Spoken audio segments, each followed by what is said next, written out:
Homer, Sidney, Philo. Homer, Sidney, Philo, strung along the Wabash, beads in the black land. Corn grows, but no change in these little towns. After 40 springtimes, nothing to look out at. 7 miles, 8 miles, strangers in the Blue Express yawn and despise them. So would I, certainly, except that I remember Homer Park on hot days. We took the interurban, we kissed in the shade.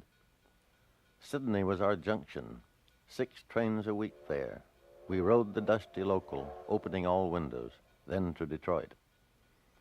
Philo we drove through cold nights with horses. Once there was a dim lamp showing, and my father stopped for oyster stew. After 40 autumns, only I am different. Here they are as always.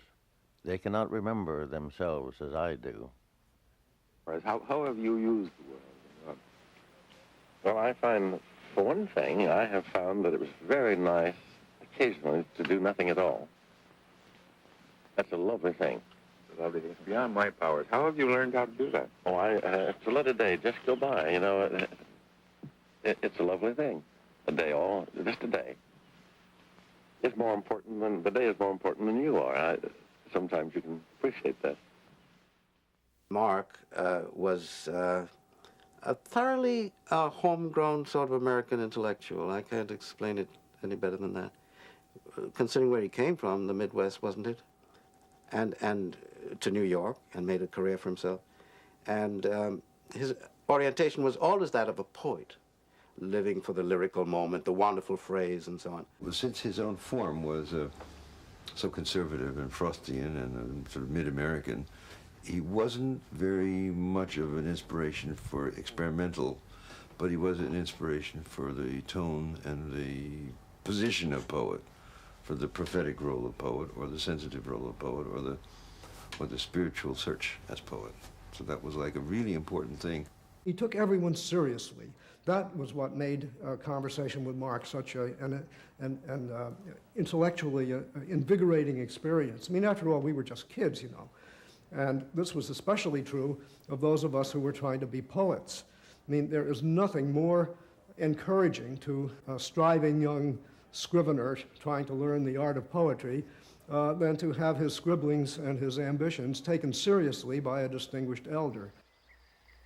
My father's farm lay a mile west of Hope, Illinois, an all but invisible village halfway between Danville and Urbana. A branch of the Big Four Railroad connected those two towns. But Hope, a few miles to the north, was seldom seen by strangers during the 6 years between 1894, when I was born, and 1900, when we moved to Urbana. Hope is hard to find in any atlas, though it still exists, as Faith and Charity, its sister villages named a century ago, do not. The beauty of the place is the beauty of a still hour in the middle of the night, when a south wind is soft among the curtains, and sleep has become impossible. Yet there is nothing to think about very long or deeply. Mark Van Doren. Mark Van Doren is a Pulitzer Prize poet, a professor at Columbia University, where he's taught English since 1920, and a short story writer. His latest collection is called Home with Hazel. Mrs. Van Doren, Dorothy, writes too. She's a novelist, at first a journalist. With The Nation, then she worked for the OWI and the Overseas Information Service during and after World War II.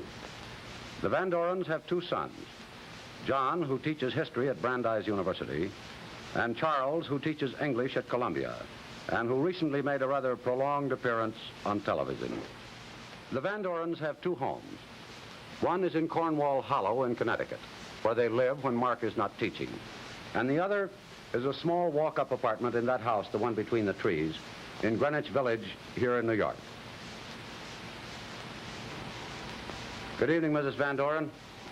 Good evening, Ed. Good evening, Mark. Good evening, Mr. Morrow. The name Van Doren in the New York Literary Society in the 20s and 30s was, you might say, everywhere. The place was full of Van Dorens.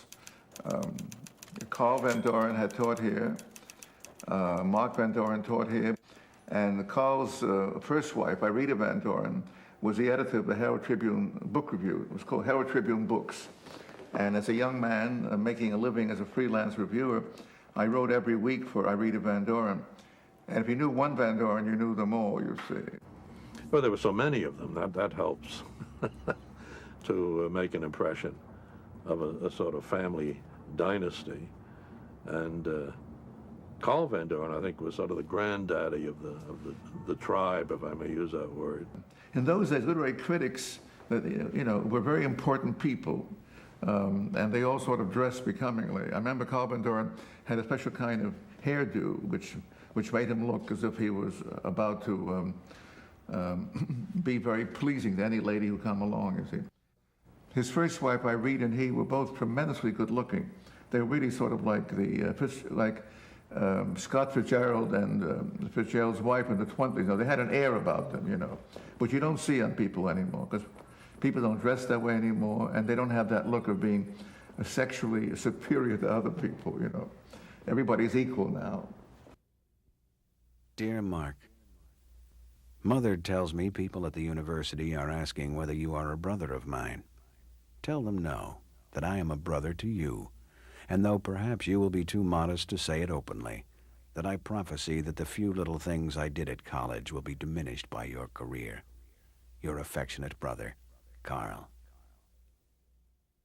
As a teacher, I think anyone must understand, if he is a teacher, that his students potentially know everything, no matter how young they are.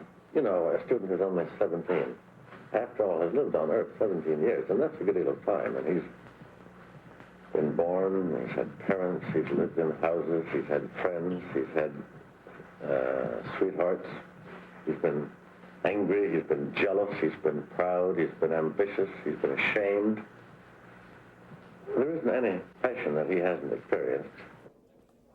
He came to class without lecture notes, without a briefcase, without anything but a couple of books tucked under his arm, from which he had decided to read that day. The indelible impression he made was of a man actually thinking and learning and expressing his thoughts as they came to him, rather than as a scholar who has done his work and made his notes and tiredly condescends to recapitulate them to his students. Ernest Milton Halliday. We didn't feel that the way he talked about books meant that he was bookish. It was, on the contrary, there was a real feeling that those books by the greatest writers, and Dante and Shakespeare were frequently elicited along with Wordsworth all the time. And he was wonderful on Wordsworth. But I remember the sense that it was easy for him to elicit that experience, the reading experience of the greatest writers. It didn't come from some region that he had to reach for or that he expected us to reach for. It was right there, and he felt that literature was right there, and it was immediate. It was not separate. There's certain teachers who like to impress you and, put on an act, so to speak. Absolutely not true of Mark, because he wasn't a show-off in any way. And I guess the quality, and it struck everybody, and nobody ever talked about it, it's just something that hit you very deeply, was, integrity or sincerity, whatever the word is, genuine. This person was genuine. And it was something, particularly as a young man, you appreciated very, very much. He took his students, young people, absolutely seriously, as though he's talking to you, and for all he knows, you're going to be like Thomas Hardy or Yeats. And he actually, some of the people he talked to became very important. And he knew it. And he made them feel that they would be. John Berryman, when he began as a student, he was very much of a preppy. He was very political. He was on the student board, on all the things that I disliked. Mark got Berryman to write his first poems. And it completely, he completely changed his character by the time he was a junior, he was a different person from the guy he was as a sophomore. But Mark gave of himself so much and admired people so strongly. He admired his students. I've never met another professor who admired his students the way Mark did. He talked about Merton with great respect and about Berryman and so on with great affection. He really liked them. He had wonderful quarrels with some of them. I think he and Allen Ginsberg had a lot of really interesting talks. Allen mentions them in his autobiography when Mark told him, "You need to hear the clang of iron," meaning you should go to jail, and so on. No, he wasn't totally soft. He wasn't totally soft. In fact, you know, one of the funniest things that ever happened was years later, 3 years later, 1950, I met Gregory Corso, who I think is a divine poet, great poet, the American poet, maudit, poet maudit, like spent his early years in jail and he's been strung out since. So I thought, well, poet, who knows a poet? I should take Gregory to see the older poet, Mark Van Doren. So we went to 393 Bleecker Street, where Mark had his old bohemian red brick brownstone house. This was during the time of the Alger Hiss trials, and he had just been found guilty by a jury. First trial, first jury or something. Now, I had absolutely no idea of the history of the Trillings with Whittaker Chambers or Mark Van Doren or Mark's relation with Hiss or anything like that. Being a commie pinko myself, I was more or less on Hiss's side. It was in the headlines that day, Hiss guilty. So Mark said, well, what do you think? Do you think he's guilty? I said, well, I don't know anything about it. I guess so. The jury said so. Then he exploded. Said, how dare you? You of all people to say a thing like that. And he read me the riot act in front of Gregory. And I was humiliated because I brought this young poet to see this nice old man. And instead, this guy was talking to me as if I was a creep and that I was a jerk and easily brainwashed. And of all people, I should be talking glibly like that. Glib, superficial, easily, manipulated by any kind of mass media. Typical American poet. You call yourself. You don't know. You're wet behind the ears. You don't know anything. He had an angry side, which does not appear in the writing, and he could be tough. And in his private conversations with you, his remarks about people would be very much more severe than in public. We remember evidences of temper, all of us do. I mean, I think we deserved them. I think we irritated him, and I think we would vex him to the point where he would explode and feel that we were encroaching on his life or himself, and he would kick us out of the office or say, that's too much, or you've been here too long. Family Prime. Our golden age was then, when lamp and rug were one and warm, were globe against the indifferent million of cold things the world contains. None there. A light shone inward, shutting out all that was not corn yellow and love young. How long, I do not know. Before, a blank, and after all this oldness, them and me, with the wind slicing in from everywhere, and figures growing small. I may remember only a month of this, or God's hour. Yet I remember, and my father said he did, the moment spherical, that age fixes and gilds, eternity one evening perfect, such as maybe my own sons and yours will know the taste of in their time. He bought this place when he was less than 30. And he decided to spend all his free time up here for the rest of his life. What you see is brought back from pretty much of a ruin. Most farmers around here didn't bother about their stone walls. They didn't trim them. They didn't put them back up. But he did that. And he saved his barns, and he would have liked nothing better than to have someone somehow have a farm here that he could see going on about him. But he didn't want to live all his life, all the year round here. He loved it here, all the time. Oh, he liked New York. New York was an interesting place to live, and so it was. In those days, it was simpler to live in than it is now, because that's a good many years ago. But he loved it. He loved it here, always. And we came up every weekend, Friday night. We drove up and I was back Sunday night, and then he spent his summers here, and I arranged eventually with the nation to get an extra month without pay, so I was 2 months up here. And I had never lived in the country before. I was a street child, city child. He lived all his life. When he grew up in the Middle West, he was born in Illinois.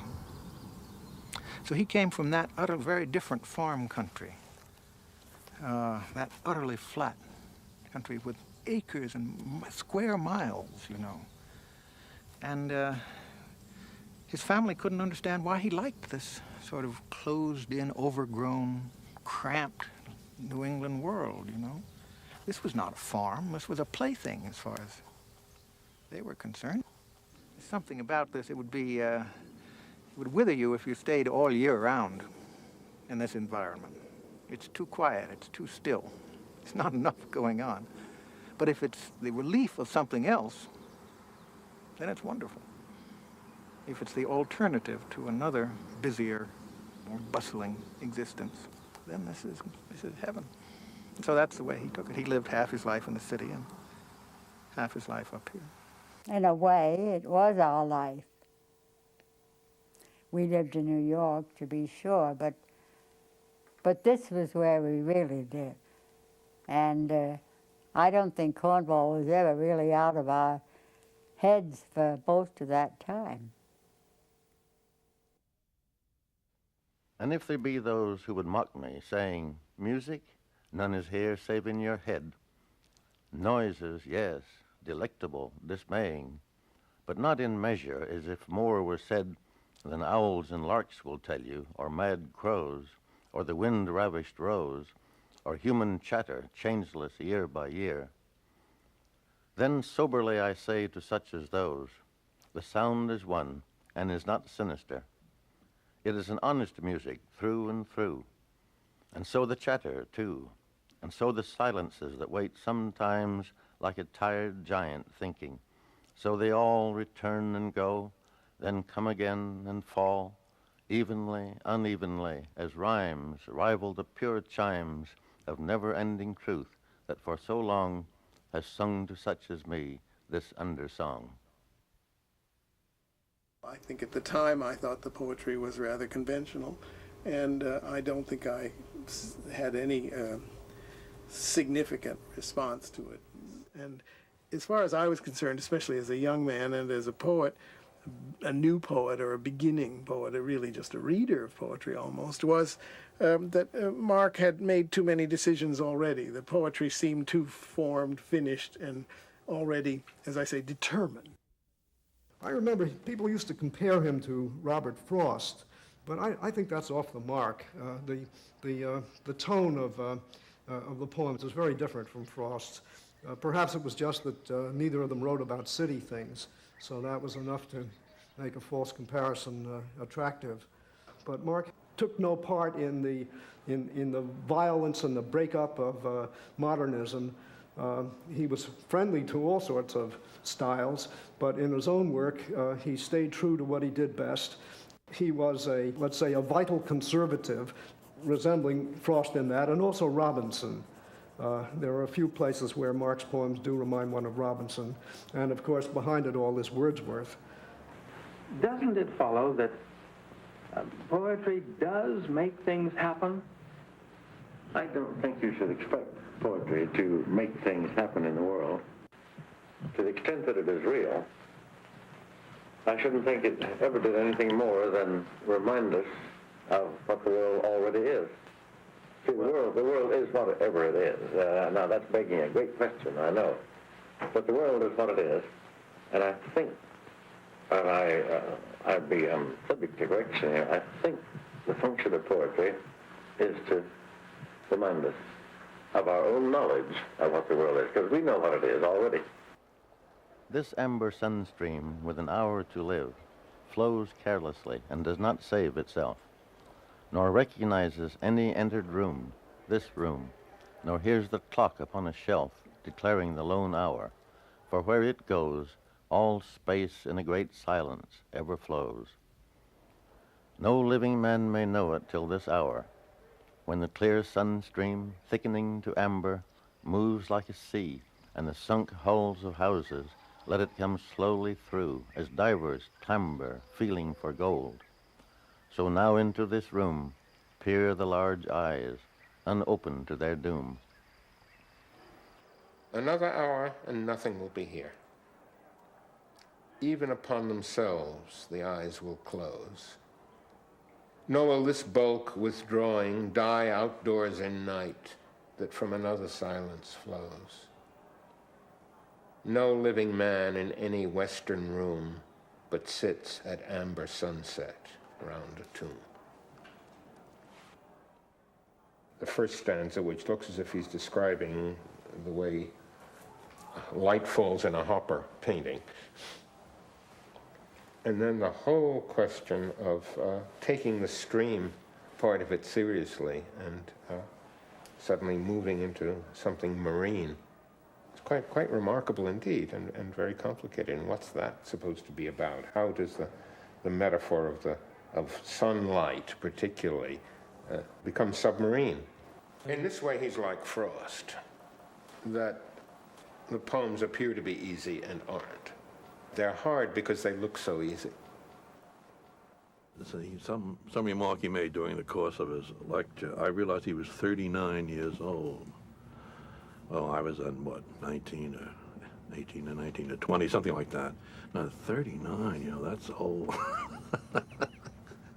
And of course, he lived to a great age, and it was because of foolish to think that somebody at 39, now I think of it as extremely young, of course, as indeed he was. In fact, even as an old man, he was something very youthful about Mark and about his mind. He did have that throughout his life. The poetry, I think, suffered from this ability he had as a teacher to give of himself to his students and to the ideas in the classroom, so that he did not experiment enough in his poetry. I think Mark put so much energy into the teaching that he just didn't have the time. Forget the energy, he didn't have the time. I think that it prevented him from pushing his poetry hard and really putting his first line energy into it. I feel that the conventionality, I'm being very brutal about it, the conventionality of some of Mark's writing in tone, in language, is due to the fact that he did not push himself, and he, as a writer, he gave the energy to his teaching. His poetry came to seem rather tame to some of the modernist poets that came along. I remember Robert Lowell, the poet, who was the big whiz-bang figure, in the 60s, speaking slightingly of Mark's poetry. He thought it was too timid. I think part of the problem was, if there was a problem, was that Mark was a fantastic scholar and that he tended to be much more traditional. So he wasn't bitter in that modern sense, you see. I think he just felt that he did what he had to do, he couldn't do any better, and that if people took it and published it, so much the better. If not, he certainly had a great success in his career. I can't think of any career from 1894 to the rest. Are there issues that today you would love to be able to discuss with him? Everything. Yes, but he was a marvelous talker, and he'd read a lot. He'd read wonderfully well. He read whole authors. He gobbled them up, and he knew them in a way that he didn't have to look them up. He just remembered things. Most people don't read that way. He read steadily and all the time, and so he was a very good conversationalist. You sound very fond of him. Yeah, I was. We would have wonderful talks, endless talks, half the night up the hill by his fire. And I was young, and he seemed to me to know not only books, but other things, because, a good reading of books gives you some sense of the world, too. So he seemed wise about that. I miss his conversation. Astonishing. The English people who came over here in the 17th century brought seeds, flowers, recipes. They wanted to bring their world with them. It is very touching to think of English women bringing flowers from their kitchen garden. That's right. That's when they needed the Indians and actually got help from them. Indians taught them how to plant corn. You have more extraordinary pieces of information hidden away in your hollow teeth than anybody I know. Well, my wife told me that. Mountains, I mean, wind, water, air, grass and huge trees, clouds, flowers, and thunder and night. A little lake that you could find in the wilderness. When ducks and geese are migrating, they come in here a great deal. Boy. Wheel and come in. They suddenly see it. They say, uh-oh. They suddenly see it. You feel nice and cool. Oh, you ought to try it, boy. Lightning, I mean, and eagles, fences, snow, sunrise and ferns, waterfalls, serpents, green islands, and sleep. Stop. Lie still. You will never be done. Leave them all there, old lover. Live on. That day when the music starts that no man ever heard before, bong, bong, the bells up there, whish, whish, the windy singing. That time will be my time. No minutes, years, no coming, going. Night, poor night, laid out in white, oh, my soul, the death of darkness.